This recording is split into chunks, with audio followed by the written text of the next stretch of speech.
Kodali Venkateswararao alias Nani Krishna జిల్లా Gudivada YSR Congress party MLA. జిల్లా రాష్ట్ర రాజకీయాల్లో కొడాలి ఎప్పుడూ హాట్ టాపిక్గా ఉంటారు. రాజకీయాల్లో ఈ క్షణం వరకే మనది, మరుక్షణం మనది కాదు అన్నట్టు వ్యవహరిస్తుంటారు ఈయన. గతంలో జరిగిన పరిణామాలను చూసి చూడనట్టు వ్యవహరించి ఇప్పటికీ టీడీపీలో కొనసాగినట్లయితే ఈరోజు కృష్ణా జిల్లాలో తిరుగులేని నాయకుడిగా ఉండేవారు.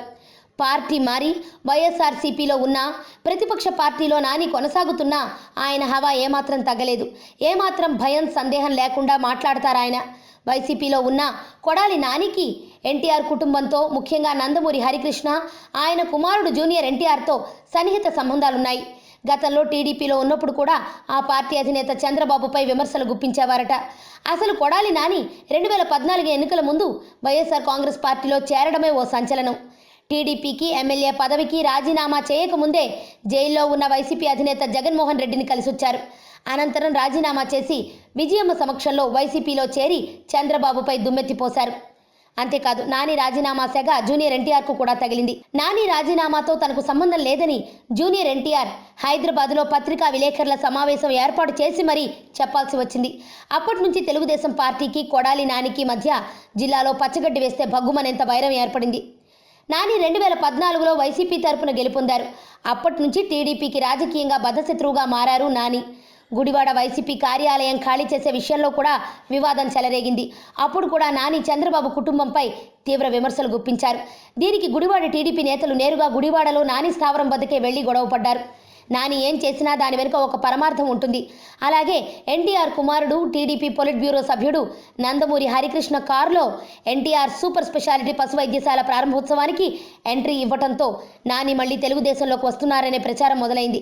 ఈ విషయం ఆయన వద్ద ప్రస్తావించగా ప్రాణం ఉన్నంత వరకు జగన్తోనే ఉంటానని చెప్పారు.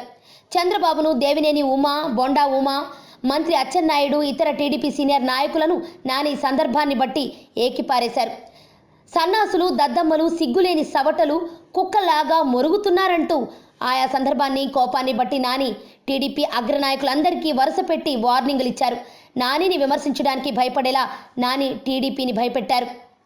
దాదాపుగా నాని గుడివాడ నియోజకవర్గంలోని వివిధ మండలాల్లో తిరుగుతూ ఉంటారు.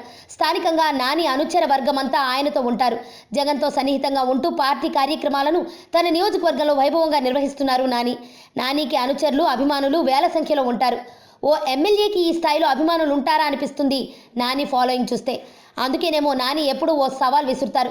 తెలుగుదేశం పార్టీ తరపున గుడివాడలో ఎవరు పోటీ చేసినా నేను వైసీపీ తరపున పోటీ చేస్తా, దమ్ముంటే నాపై గెలవండి, నేను ఓడిపోతే రాష్ట్రాన్ని వదిలి వెళ్ళిపోతా, మీరు ఓడిపోయినా రాష్ట్రం వదిలి వెళ్ళిపోవాలని సవాల్ విసురుతారు. ఆశ్చర్యం ఏమిటంటే ఇప్పటి వరకు ఒక్కరంటే ఒక్కరు కూడా నానిపై పోటీ చేసి గెలుస్తామని టీడీపీ తరపున సవాల్ స్వీకరించిన వారు లేకపోవడం గమనార్హం. దూకుడు మనస్తత్వం, నోటి దురుసు, కోపోద్రేకం నానికి రాజకీయంగా రాష్ట్ర వ్యాప్తంగా క్రేజ్ను సంపాదించి పెట్టినా అవి ఆయనకు అంత మంచిది కాదు.